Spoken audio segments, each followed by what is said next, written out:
Migrants headed towards the United States staged a protest in southern Mexico on January 15, demanding President Claudia Sheinbaum allow them free transit towards Mexico City. El presente documento no autoriza al portador del mismo a realizar trámite alguno ante instancias o dependencias del Instituto Nacional de Migración. No es un documento de viaje ni permite libre tránsito, sujetándose a lo establecido en la ley migratoria. Entonces con esto nos quieren engañar, con esto no podemos hacer nada. Holding large banners reading Trump Exodus 2025, migrants said that they wanted permits similar to the ones granted to previous migrant caravans, arguing there are hundreds of children, pregnant women, and elderly people traveling with them.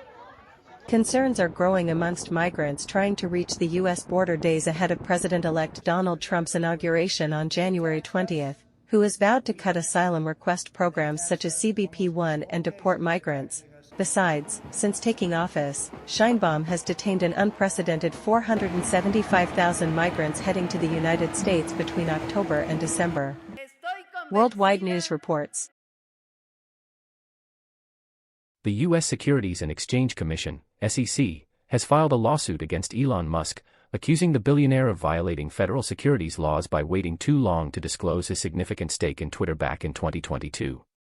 Musk, who eventually bought Twitter for $44 billion and rebranded it as X, is alleged to have delayed reporting his purchase of a 5% stake in the social media giant until he had amassed a 9.2% share, causing Twitter's stock to surge once the news broke.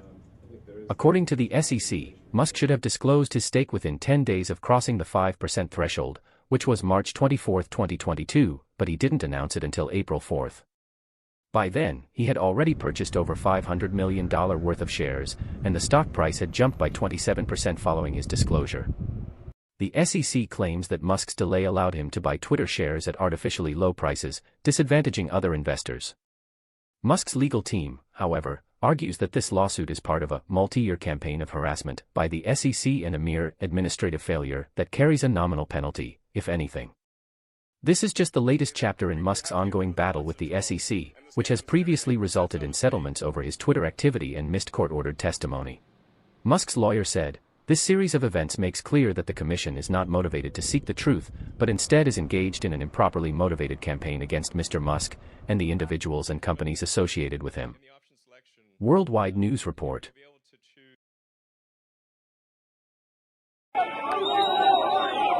Negotiators reached a phased deal on January 15 to end the war in Gaza between Israel and Hamas, after 15 months of bloodshed that has killed tens of thousands of Palestinians and inflamed the Middle East. I can announce a ceasefire and a hostage deal has been reached between Israel and Hamas.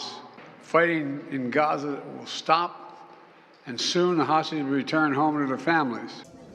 Israelis welcomed a ceasefire deal with Hamas in Gaza, which will see the release of Israeli hostages. Jewish residents of Jerusalem said they had been praying for the release of the hostages, and that they are safe and healthy.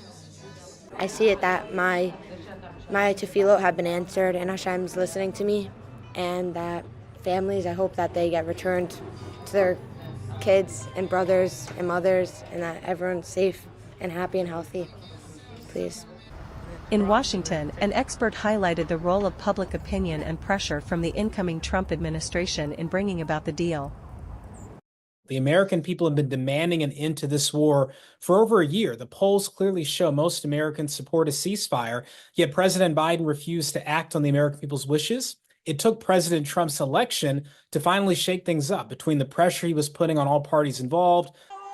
He also questioned whether the ceasefire will hold and whether the Israeli government will uphold its commitments. But the big question is, will this deal hold? Will the Israeli government keep its word? And will President Trump make sure they do so? On the other hand, even if the warring sides implement the current deal, it will still require further negotiation before there is a lasting ceasefire and the release of all the hostages. Worldwide News reports. At his confirmation hearing on January 15, Marco Rubio, President-elect Donald Trump's pick for Secretary of State, shared his views on how the ongoing war in Ukraine might end. Rubio emphasized that both Ukraine and Russia would need to make difficult concessions to bring the conflict to a close.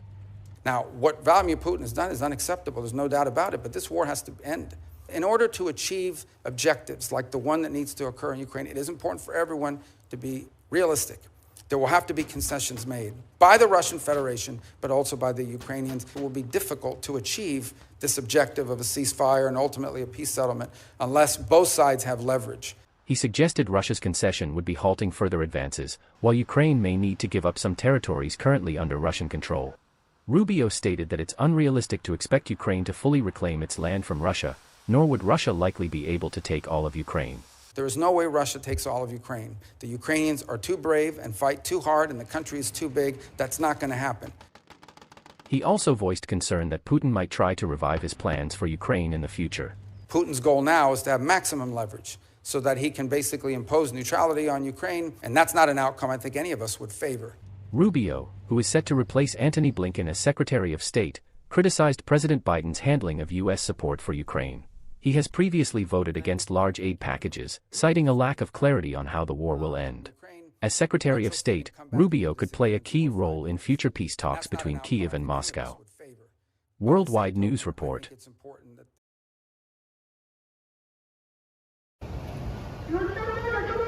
Impeached South Korean President Yoon Suk-yeol arrived at a detention center on January the 15th. After he was arrested and questioned by the Corruption Investigation Office over insurrection charges. 이런 불법이 자행되고 무효인 영장에 의해서 절차를 강압적으로 진행하는 것을 보고 정말 개탄스럽지 않을 수 없습니다. Yoon became the first incumbent president to be arrested in South Korea, ending a weeks-long standoff with authorities after police swooped before dawn on his fortified hillside villa in Seoul to the despair of followers at the site. 지치지 않으셨으면 합니다. 우리는 끝까지 대통령님과 함께할 것이고 대한민국 법치를 지키기 위해서 끝까지 최선을 다할 테니까 지치지 마시기 바랍니다. Yoon's lawyer said he does not intend to take part in a second day of questioning, yet his supporters still believe he is innocent. 정의는 언젠가는 이깁니다. 악한테 지는 정의는 여태까지 보지 못했습니다. 그래서 대통령께서도 정의롭게 여태까지 사셨기 때문에 분명히 이 탄핵은 무효라고 저는 생각을 하고 있습니다. Accompanied by Yoon's non-cooperation, further stonewalling a criminal probe into whether he committed insurrection with his martial law bid. Worldwide News reports. In a press conference on Wednesday, Polish Prime Minister Donald Tusk revealed that new intelligence confirmed fears that Russia had been planning acts of terrorism in the air, not just against Poland but other countries as well. Takie informacje mogę tylko, nie będę wchodził w szczegóły, ale potwierdzić zasadność tych obaw, że Rosja planowała także akty terroru powietrznego i to nie tylko ale wobec linii lotniczych na całym świecie. Tusk's comments came after meeting Ukrainian President Volodymyr Zelensky in Warsaw. While he did not go into specifics, Tusk referenced a series of explosions in logistics depots across Europe, including in Poland, Britain, and Germany in July, which were reportedly linked to a Russian plot to trigger explosions on cargo flights bound for the U.S. Russia has denied involvement in these incidents. Poland, which now holds the rotating presidency of the Council of the European Union, has placed strengthening EU security and supporting Ukraine at the forefront of its agenda. Для нас підтримка Польщі дуже важлива. Ми повинні в наших відносинах рухатись вперед, дивитись. Вона сьогодні, і вона загроза завтра, і ми повинні робити все, щоб зміцнювати наш союз. This move is seen as a significant step in strengthening the bond between the two nations.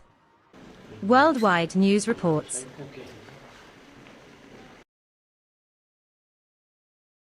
Three, two, one. Ignition. Two moon landers, one from Japan's ISPIS 9348T and another from US space firm Firefly, began their journeys into space on January 15th with SpaceX's unusual double moonshot launch, underscoring the global rush to examine the lunar surface.